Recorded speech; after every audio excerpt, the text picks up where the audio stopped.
Saudara-saudari sekalian, mari saya mengajak kita semua di dalam doa. Ya Tuhan, terima kasih untuk berkat yang telah Engkau berikan kepada kami pada setiap hari. Pada saat ini kami merenungkan firman-Mu. Apa yang kami renungkan melalui firman-Mu ini sekali lagi menguatkan dasar iman kami di dalam Engkau. Dalam nama Tuhan Yesus kami berdoa. Amin.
Shalom, selamat kembali ke saluran bangkit SCIC.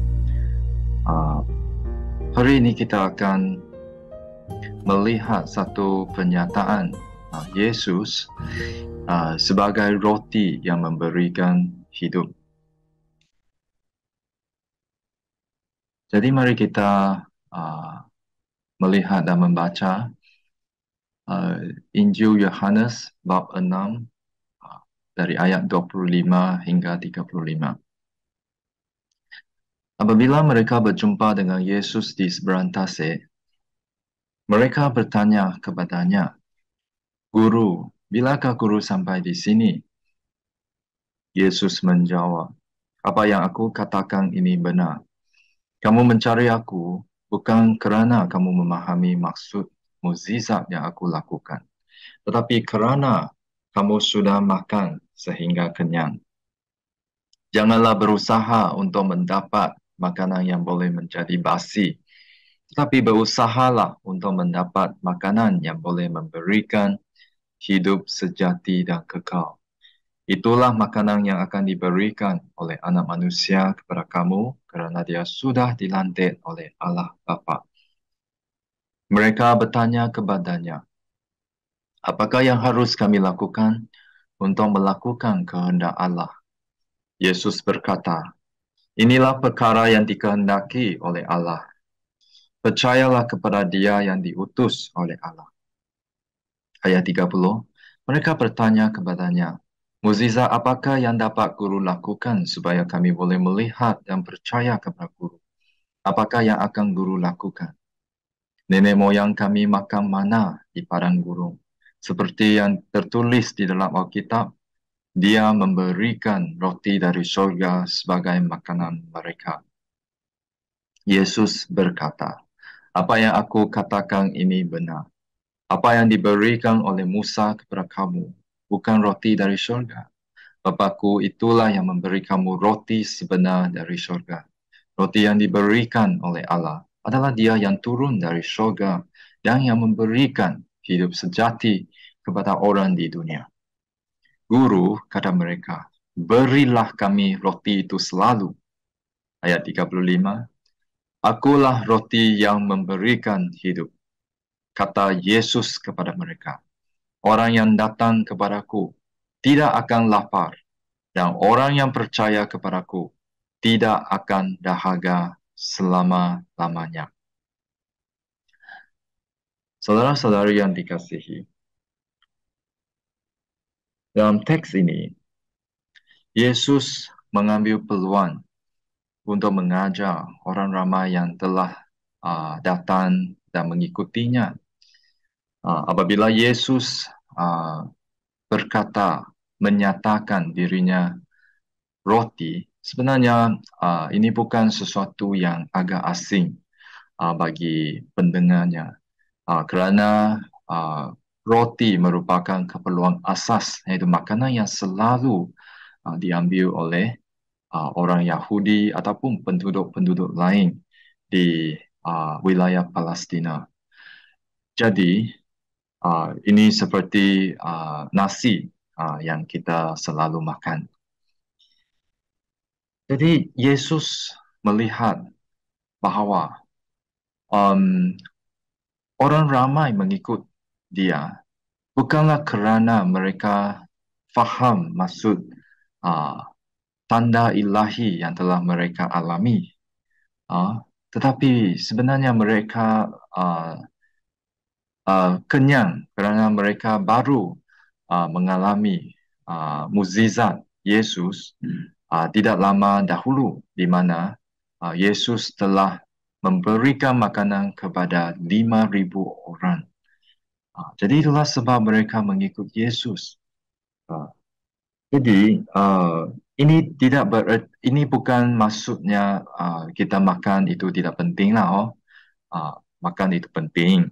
Tetapi Yesus mahu mereka melihat satu keperluan yang lebih dalam yang selalu tidak kelihatan, yaitu jiwa rohani mereka. Satu keperluan sampai ke lubuk hati mereka yang selalu tersembunyi, tetapi lebih penting lagi berbanding dengan makanan jasmani. Jadi saudara-saudari, boleh kita renungkan di sini bahawa apakah dasar iman Anda pada hari ini? Apakah dasar iman Anda pada hari ini? Adakah hari ini kamu mengikuti Tuhan Yesus hanya kerana kamu mahu mendapatkan sesuatu faedah daripada Tuhan?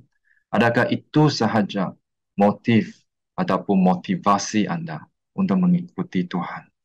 Hari ini kita sekali lagi diingatkan melalui teks ini.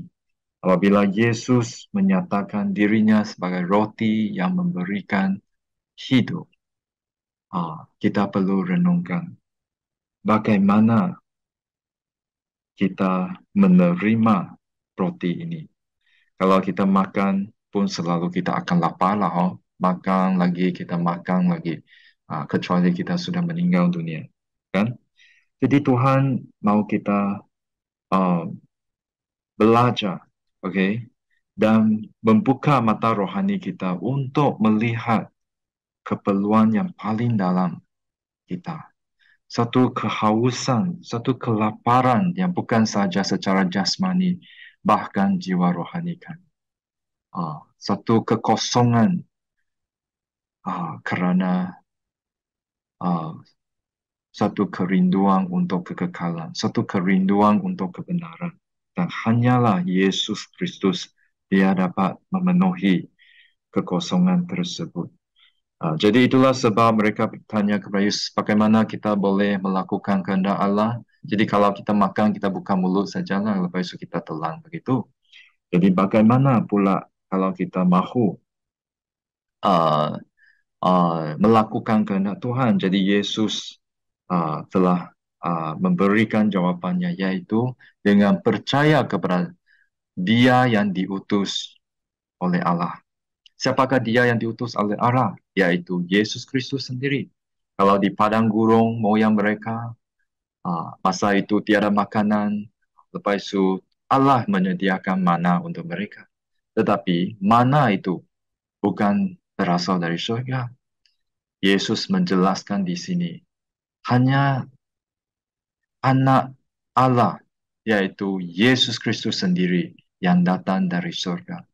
Dan dialah roti yang mampu memberikan hidup. Itulah sebab Yesus memberitahu mereka, orang yang datang kepadaku tidak akan lapar, dan orang yang percaya kepadaku tidak akan dahaga selama-lamanya.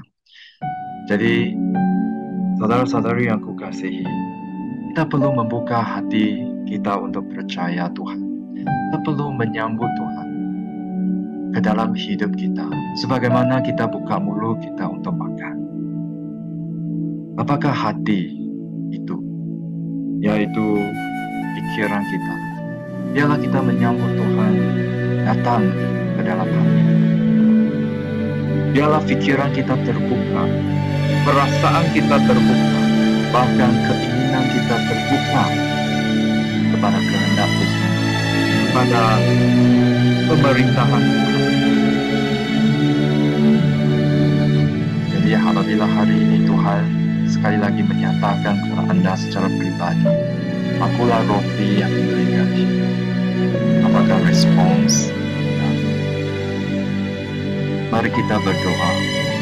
Bapa Surgawi yang kami kenal dalam nama Tuhan Yesus Kristus, terima kasih Tuhan, kerana apabila kami lapar, bila kami haus, Engkau peduli, dan Engkau sendiri datang dari surga dan berikan Anda sendiri sebagai roti yang kekal, supaya kami hidup dan mampu bertahan, bahkan melalui roti yang Engkau kurniai dalam jiwa kami. Sekali lagi kami dikuatkan untuk menghadapi dunia yang penuh dengan cabaran ini. Bapa di surga, kami doakan agar setiap kami yang rela dengan rendah hatinya mendengar, kami terbuka fikiran kami, terbuka perasaan kami, bahkan keinginan kami kepada pemerintahan-Mu yang sejati dan kekal. Dalam nama Tuhan Yesus Kristus kami berdoa. Amin.